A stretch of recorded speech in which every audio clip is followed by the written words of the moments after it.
Hi and welcome again. I love this shir, this following shir, and I loved the person I'm doing it in honor of. Her name was Helen Eichler. Her Hebrew name, I think, is Alka, right? Alka bas Bילא. Helen Eichler was an incredible woman.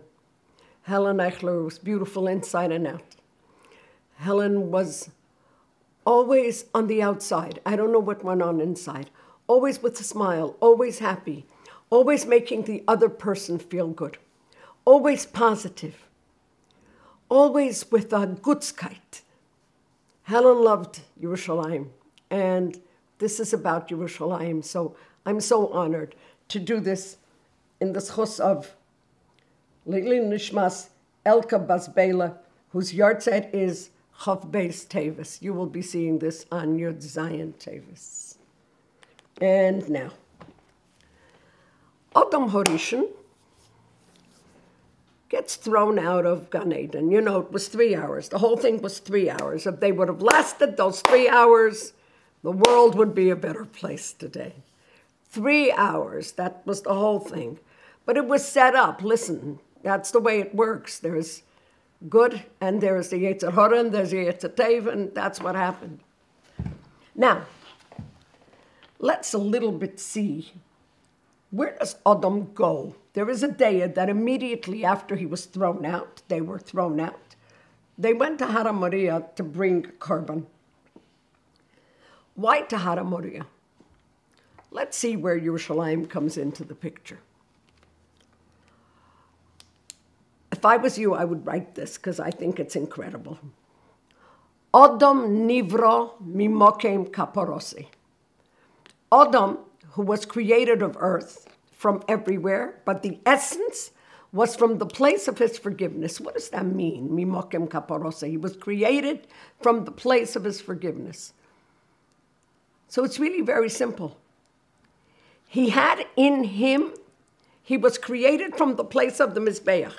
So he has the prototype of man, you and me, has in him, built in, the Mizbeach, which means that when we want to say, I'm sorry, it's in there. We just have to say, I'm sorry, and it's accepted, because it's already in our DNA. That's how he was created. Adam nivra mimokem kaparosi. So the first time we have Yerushalayim is by the creation of Adam, because he was created with the piece of Yerushalayim in him, and which piece? From the Mizbeach, in the Beis HaMikdash. And who's Nachalo?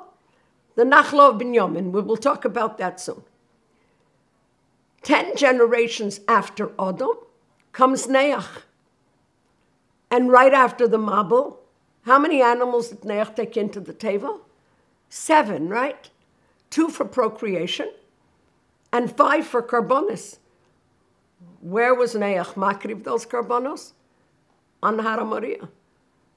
10 generations later, who do we have? We have Avram Avinu. And Avram Avinu, his biggest test, we will talk about that later, his biggest test, I hope I could find the words, his biggest test, his 10th Nisayan, was the Nisayan of Yitzchak. Where? Hara Moriah.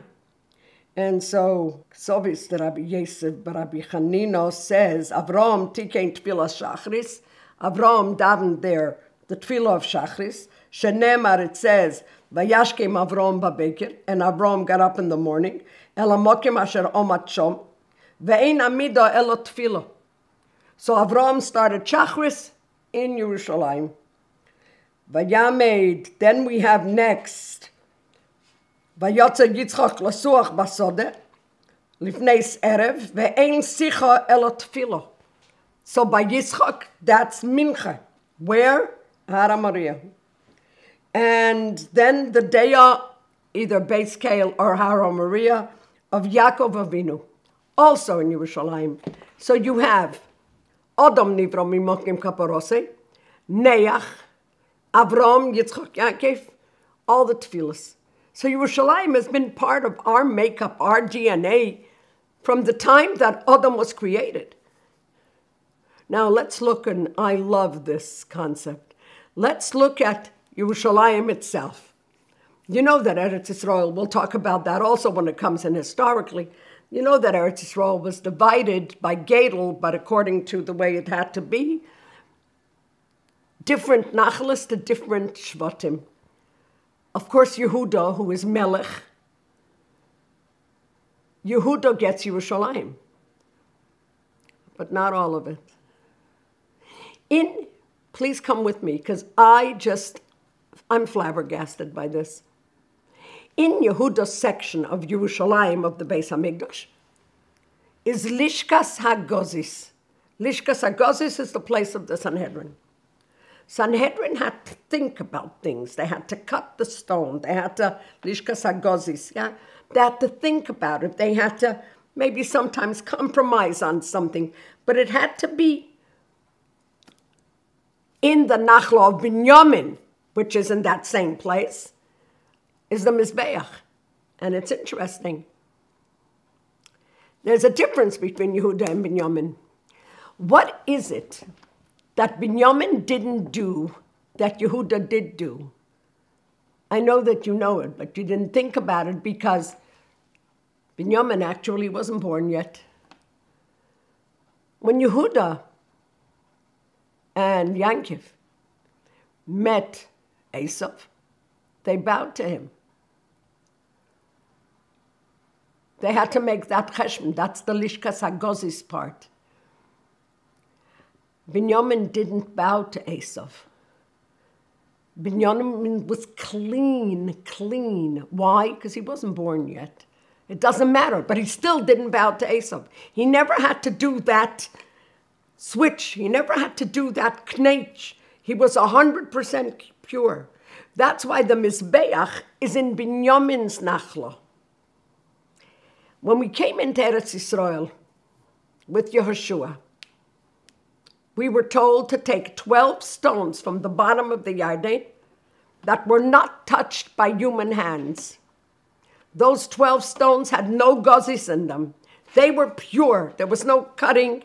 There was nothing. It was pure. It was Mizbeach. It was Ibergegeben HaKadosh Baruch Hu totally. So because Binyamin never had to do this dreidel, never gave in to the goy, the Mizbeach is in his Nachla, and Lishkas HaGozis is in Yehuda's Nachla. I think that Helen Eichler would have liked that concept. She loved Yerushalayim, and she was a very smart woman, and she would have understood it well. Sie soll sein a gute Better for the whole family, and we should see her and everybody else very soon with the coming of Mashiach.